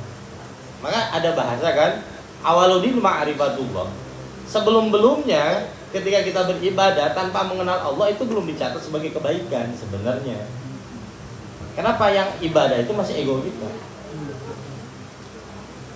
Ketika kita sudah wusul ilallah, kembali kepada Allah, man arafa nafsahu faqad arafa rabbahu, sudah mengenali diri kita yang bodoh, mengenali diri kita yang hina dina di hadapan Allah, saat itulah mulai hitungan berjalan.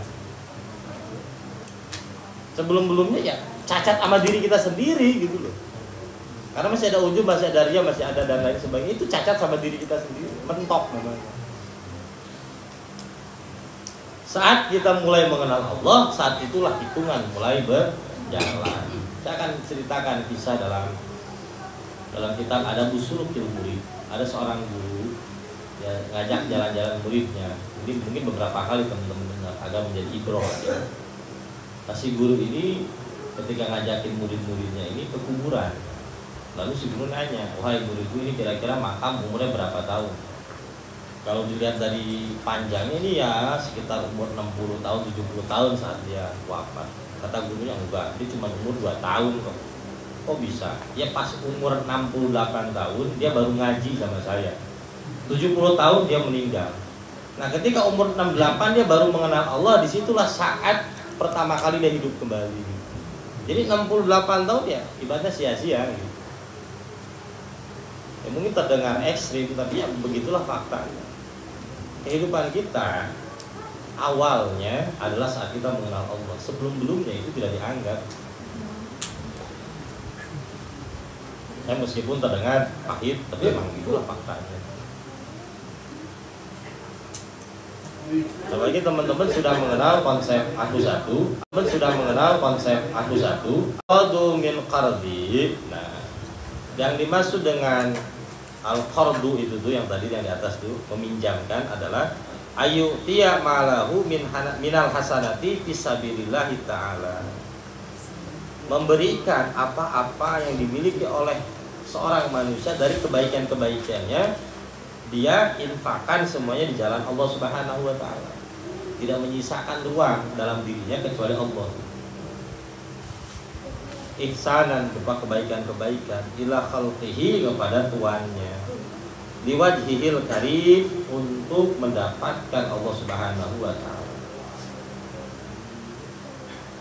Nah, wa syafaqatahu bila minatin. Syafaqah itu peduli bila minatin, tanpa ada klaim. Jadi ketika kita berbuat kebaikan lalu kita klaim, nah itu yang menghanguskan kebaikan kita sebenarnya. Ibaratnya kalau kita punya BPJS, berakhirnya saat apa? Diklaim kan? Beres tuh BPJS. Kalau kita nggak klaim ya bakal ini kebaikan kita terputusnya oleh diri kita sendiri saat kita mengklaim. Itu hasil saya, itu hasil kebaikan saya, itu yang sebenarnya yang memutuskan kebaikan kita sendiri. Nah, kama qala Allah Ta'ala, sebagaimana Allah Subhanahu wa taala berfirman, la tubtilu shadaqatikum bil manni wal adha. Jangan sampai kalian membatalkan sedekah, kebaikan-kebaikan kalian bil manni, dengan cara apa? Ngebangkit. Ini penyakit yang sering ada dalam diri kita. Apalagi kita disakiti oleh orang terdekat kita yang dulu pernah kita bantu. Kalau bukan karena gua, lu kan gitu. Batal udah. Kalau bukan karena gua, lu kan gitu. Batal udah. Orang-orang seperti itu. Nah, kalau kita masih kepancing, itu indikasi kita belum ikhlas gitu aja. Masih terdistract oleh mereka, tandanya kita belum ikhlas. Dilanjutin lagi sama kita. Ya dilanjutin dalam artian, oh berarti saya belum ikhlas. Saya belum tulus. Masih banyak maunya. Karena kebaikan itu tidak bisa disebut kebaikan kalau ingin dibalas kebaikan. Cinta itu ketika apa? Ketika kita memberi tanpa ingin dikembalikan, itu cinta. Seperti halnya ketika kita baru pertama kali kenal dengan istri kita, ya sebelum nikah nih bawa martabak, masih pengen dibalas nggak? Masih pengen dibalas, Bang, sama mertua kita. Oh, mertua ya. Tapi ketika kita sudah menikah, sudah mempunyai anak, kita ngasih ini ngasih itu kan udah nggak ada pengen diberi apa-apa. Sebenarnya kita ngasih ke anak kita kan nggak pengen apa, itulah cinta. Nah, sayangnya kita ke anak pun kadang ada begitunya, mungkin kan. Ya. Kalah kita sama anjing, sama kucing, kalah loh. Nggak ada kucing tuh pengen dikasih lagi sama anaknya tuh nggak ada. Hah? Kucing sarjana. Kucing sarjana. Kalah kita sama anjing sama kucing tuh kan. Mereka ketika ngehidupin anaknya gede ya udah, ya kan? Kamu lupa sama saya ya, kan nggak ada kan? Nah itu ketika kita membangkit amal-amal kita saat itu juga runtuh. Ke Allah pun sama. Ya Allah, kemarin saya berbuat ini, ayo dong turunin ya Allah. Kapan lagi ini waktu yang tepat ya Allah?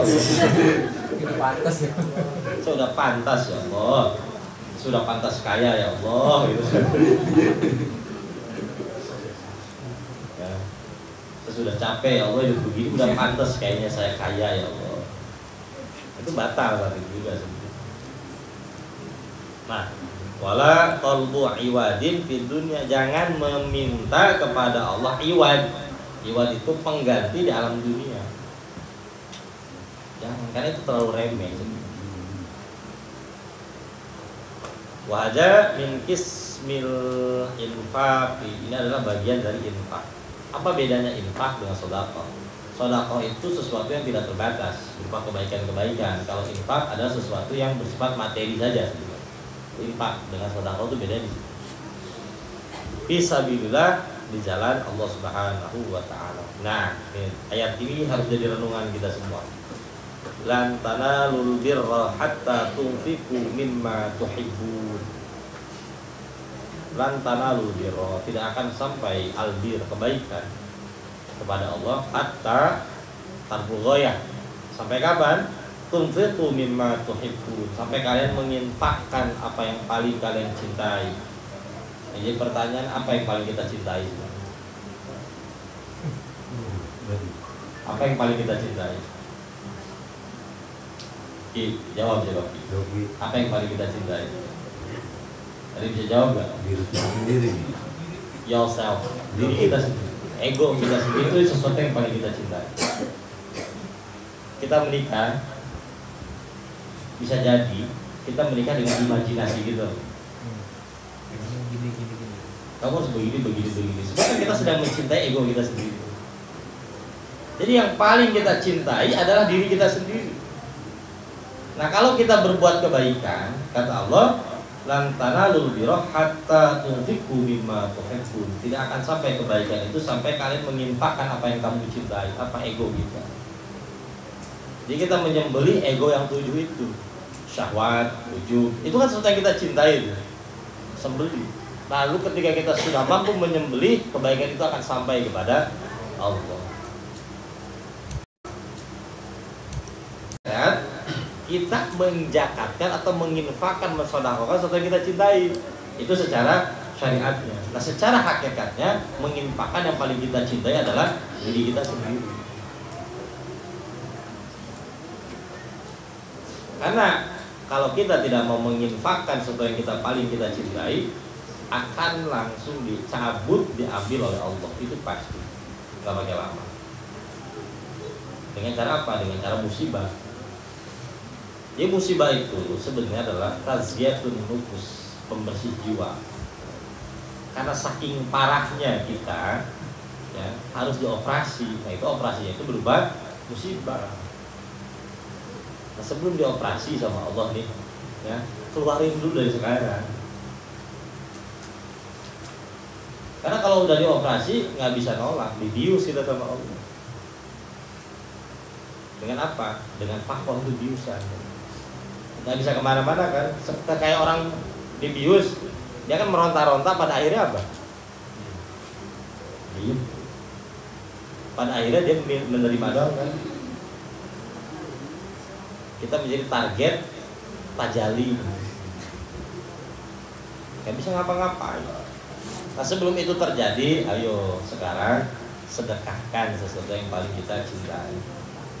Nah kalau sama ustaz-ustaz tertentu ketika ngomong itu, siapkan sunduknya kan gitu. Kita sedekahkan harta terbaik kita gitu. Ternyata kita menyedekahkan istri kita, Bang. Waduh. Kalau kan istri kita, ini suami kita gitu. Nah, kalau kajian-kajian di sebelah itu sunduk yang disiapkan. Ayo bapak-bapak, ibu-ibu kita siapkan. Bukan itu sesuatu yang paling kita jabatan. Aku berupa harta, aku berupa kedudukan, aku berupa tanggapan orang kepada kita, aku berupa follower. Itu bahayanya sebenarnya. Dan itu sesuatu yang fana, yang bisa hilang, yang bisa tenggelam. Akhirnya kita lupa sama aku sendiri itu tadi. Karena terlalu banyak aku-aku. Akhirnya semua diaku-akuin sama kita kan. Itu bahaya. Kalau kita nggak mau membunuh 7 sifat itu, akhirnya akunya menjadi banyak. Banyak follower itu yang gua. Berkurang followernya sakit nggak? Itu gua, itu harta. Ketika berkurang, nah, kalau kita menyadari itu bukan aku, itu hanya sesuatu yang nempel pada diriku, tapi bukan aku. Hilang biasa, bertambah biasa sebetulnya. Kita hanya mengalami aku sebagai kesadaran, tidak menjadi larut pada sesuatu yang kita miliki. Karena pada akhirnya kita emang nggak ada apa-apa kok. Bener nggak? Sebenarnya nih, Pak, punya apa sih kita, Pak? Dulu nggak, pas nggak ada apa-apa sedih nggak kita? Kagak kan? Ya biasa aja teman-teman. Yang saya pernah bilang, kemana aku yang dulu? Saat kita punya 100.000 masih bisa bahagia. Kok sekarang punya duit 100 juta nggak bahagia kamu? Kamu dulu sendirian loh. Saat ini kenapa ketika followermu nggak ada, pendukungmu nggak ada, kamu kok sedih? Padahal dulu kamu sendirian tuh bisa bahagia. Kenapa? Akunya sudah menjadi banyak, menjelma. Kayak bunsin. Naruto itu banyak gitu. Dia tahu yang sebenarnya dia. Dia tahu yang aslinya. Bahaya. Akhirnya kan si Naruto sendiri nggak tahu gue yang asli yang mana. Itu bahaya sebenarnya kalau kita nggak mau ngebunuh 7 karakter ego dalam diri kita. Pada akhirnya dia akan menjelma menjadi sesuatu di luar diri kita. Dan itu yang akan membunuh diri kita sendiri. Dan ini penyakit paling akut yang tidak bisa disembuhkan oleh apapun, kecuali oleh musibah. 7-7-nya tiba-tiba hilang. Kenapa kita dikasih faqih oleh Allah? Itu adalah bentuk kasih sayang untuk mengetahui diri kita sejatinya siapa. Saat kita sendirian, saat kita terpuruk, saat kita terjatuh, akhirnya kita mengenali kembali aku yang sejati itu siapa. Sebelum itu datang kedua kali. Sebelum datang kedua kalinya. Karena saya teman-teman yakin yang ngaji di NK itu kebanyakan ya, veteran pakoh semua ini. Nanti ada Care dulu lagi Pak. malhamah kubro bahasa itu. Care dulu Pak. Ada kiamat kubro, kiamat kedua ini. Nah sebelum itu persiapkan agar kita tidak masuk pada jebakan aku yang kita lempeng aja istiqomah. Ya. Nah kalau kita sama-sama duduk majlis, aku itu akan hilang dengan sendirinya. Dengan ngaji. Dan sudah disadarkan. Nah kalau kita sudah kembali kepada aku dengan cara zakat, maka kita memasuki momentum Idul Fitri. Kembali suci, kembali fitrah. Kembali kepada Bude. Jadi fitri itu banyak maknanya. Ada 2 makna. Fitri di situ bisa suci. Idul Fitri kembali berbuka, artinya bisa makan. Secara zahirnya kayak gitu. Merdeka kemarin. Dia kembali merdeka setelah selama kita menderita. Jadi sama aja sebetulnya. Jadi tinjauan bahasa itu sama. Kembali berbuka, dia merdeka kembali kita setelah kita berpuasa kan gitu. Artinya kalau kita mau merdeka ya kita harus berpuasa. Nah kita nggak pernah berpuasa pengen merdeka, bohong, mimpi. Nggak ada. Artinya harus memenjarakan 7 karakter itu tadi, digembleng dengan cara ya Allah. Tapi ridho kita tidak berbentuk puasa, tidak berbentuk apa gitu, enggak. Ridho kita adalah dengan kesadaran ngaji aja. Karena saya yakin kalau disuruh puasa tentu pasti berat. Ya puasa Ramadan aja pengen yang 10 hari kok. Tapi pasang status marhaban ya Ramadan. Enggak semua. Jujur aja. Begitu mau Ramadan ya Allah. Status tapi ya begitu cepat Ramadan ini meninggalkan. Padahal dalam hatinya tuh alhamdulillah. Bisa ngopi lagi. Itu kan bahasa-bahasa ustad-ustad aja gitu kan. Bayangkan ya. Kita harus meratap lebih dalam. Beberapa hari Ramadan akan meninggalkan kita. Belum sampai lagi. Belum sampai. Belum tentu kita akan sampai kepada Ramadan yang berikutnya. Ya padahal kan mau teman-teman mau wafat kapan kan di bulan apa, ketika kita mempersembahkan amal terbaik is okay. Tapi kalau di Ramadan teman berbuat dosa nih, pahala ajarnya lebih double loh. Ya kan? Jadi bukan tentang wafat kapan di mana, tapi tentang saat apa kita wafat, saat sedang berjuang di jalan Allah atau tidak gitu. Jadi nggak ada lagi kayak gitu-gitu tuh. Yang status-status kayak gitu nggak ada lagi. Makanya Ramadan sedih. Ya, itu cukup dalam hati kita aja. Tapi pada faktanya senang loh. Buktinya beli baju lebaran kan? Senang loh. Merayakan. Bener gak Bang? Iya bener. Udahlah.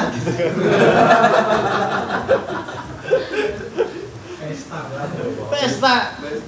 Mana ada sih sedih tapi beli kue. Bikin kupat, Masak banyak. rumah dicat, itu senang apa sedih sebenarnya? Bahagia kan? Ya udahlah.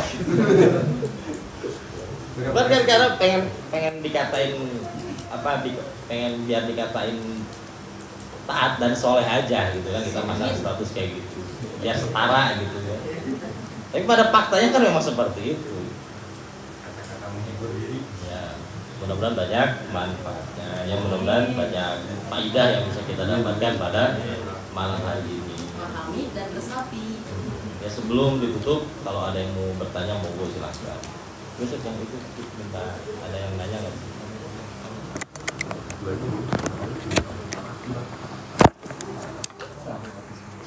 Enggak, ini nggak usah pakai itu, biar pakai kamera depan ya. Membaca tulisan.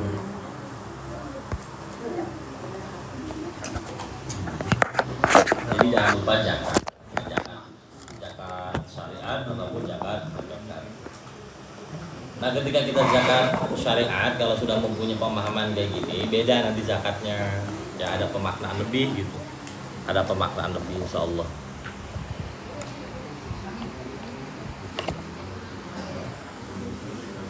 Kok jadi gini sih? Ngejungkel. Capek lu. Tunggu. Aman ya, nggak ada lagi yang bertanya. Di sini ada nggak? Mangga. Siap. Bagaimana cara menghadapi sahabat atau teman yang sedang di fase benar-benar digelapkan? Jadi diberikan solusi apapun, dia pasti jawabnya nggak bisa.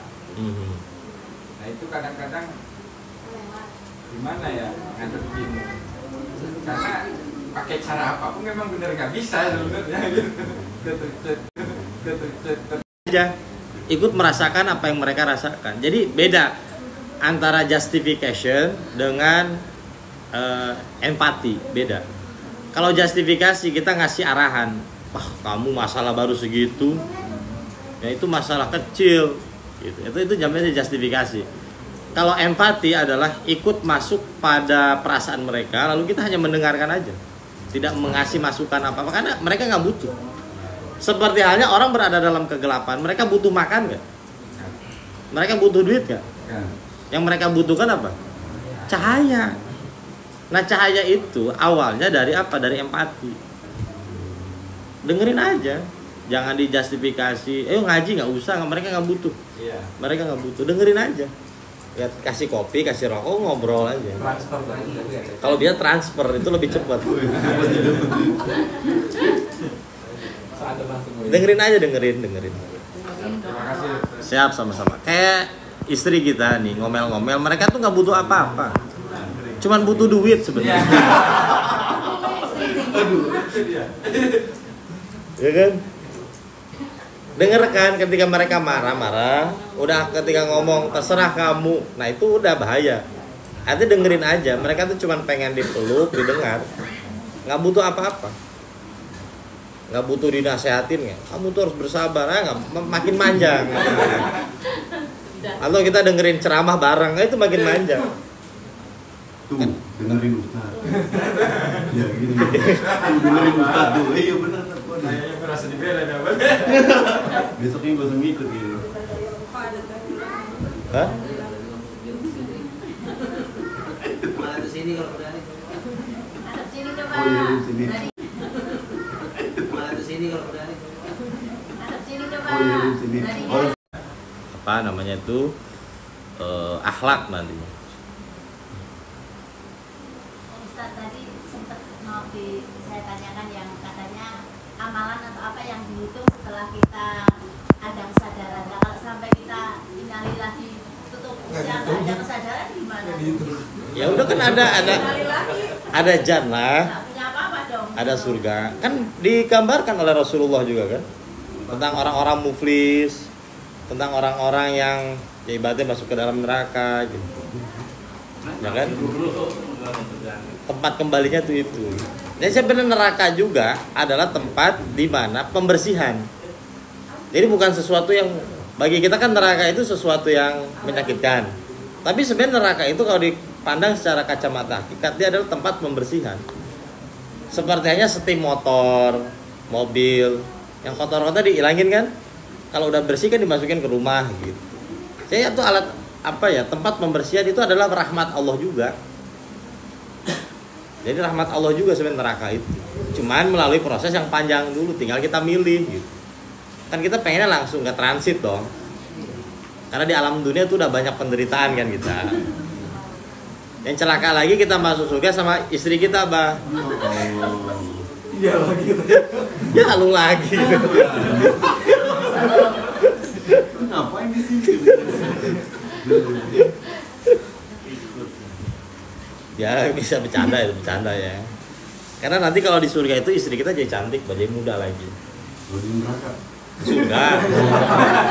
Kosong. Hitam semuanya.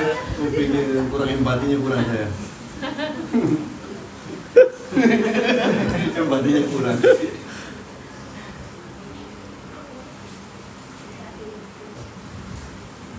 Ada lagi nggak di sini? Jadi bedanya zakat, sedekah sama infak apa? Zakat tuh kewajiban. Zakat tuh wajib. Sedekah itu jatuhnya juga sunnah, Bang. Sedekah itu jatuhnya juga sunnah, Bang. Juga, tapi nilainya sunnah gitu. Zakat nilainya wajib. Nah, kalau sedekah ini sesuatu yang holistik, bukan hanya materi saja. Sedekah ilmu, sedekah tenaga itu bisa gitu. Masuk ke situ gitu. Ya, jadi lebih global. Saya mau sedekah doa aja bisa gitu ya, sedekah doa atau sedekah senyum. Ya.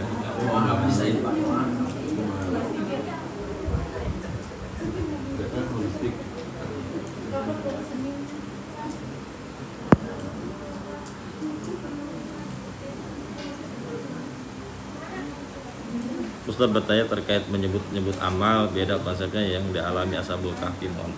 Sama, sebenarnya sama. Itu tawasul dengan amal. Tapi ya bukan mengungkit. Itu sudah ada apa? Sudah ada keikhlasan di situ. Bahkan di akhir doanya itu, di akhir tawasulnya, kalau engkau menerima amalku tersebut, mohon menggeserkan batunya. Itu bukan Ashabul Kahfi, sebenarnya bukan. Ashabul Kahfi itu tertidur, nggak ada yang nutupin, nggak ada. Beda itu kisah. Tapi boleh kita bertawasul dengan amal, boleh. Tapi rasa-rasanya ya kalau kita pikir ya kan, yang mana ya kan, ya, yang bingung kan itu, nggak nemu ya. Kalau infak secara hakikatnya Ustadz, nantilah Oma Mayang selalu dijelaskan. Ini udah 11:30. Berarti yang awet muda berasa di surga terus ya Ustadz ya. Jadi skincare nggak bakal berlaku nanti di surga ya. Oke, nggak ada lagi. Kita tutup dengan doa ya. Kiai mangga Kiai doa. Ayo Kiai Abdul Kiai. Enggak Kiai doa. Yuk, buru Kiai monggo. معدن نور الأنوار وسن الأسرار وترياق الأبيار ومفتاح باب سيدنا محمد المختار وعلى وأصحاب الأجر عدد نعم الله وإفضاله اللهم اغفر لنا ذنوبنا ولوالدينا ولمشايخنا ولأستاذنا ولإخواننا ولجميع المسلمين والمسلمات والمؤمنين والمؤمنات الأحياء منهم والأموات ربنا توكلنا إليك فإنك تحب المتوكلين ربنا أسلمنا فإنك تحب المسلمين إنا وحيان ضعيفة وفاسقة ومنافقة ومضطر اللهم إنا نفوض أمر إليك فإنك تحب المتفوضين ربنا إنك جامع الناس ليوم لا ريب فيه إن الله لا يخلف الميعاد ربنا آتنا في الدنيا حسنة وفي الآخرة حسنة وقنا عذاب النار سبحان ربك رب العزة عما يصفون وسلام على المرسلين walhamdulillahi rabbil alamin. Banyak Kiai Sep ibadah Allah. Ibadallah rijalallah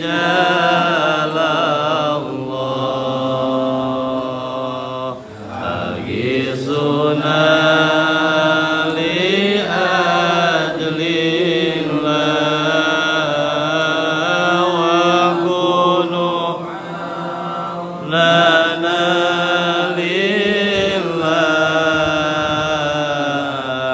hasanallah biqadrillah wa ya Allah Allah zuru lillah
Terima kasih banyak pada teman-teman semua, terkhusus kepada guru kita semua, Kiai Taufik yang telah mensupport dari awal sampai akhir. Mudah-mudahan Allah Subhanahu wa Ta'ala memberikan banyak kebaikan kepada beliau, juga kepada teman-teman semua yang telah ngaji dari awal sampai akhir ya, yang ngajinya sampai awal dari akhir ya, yang telat berarti nggak kebagian.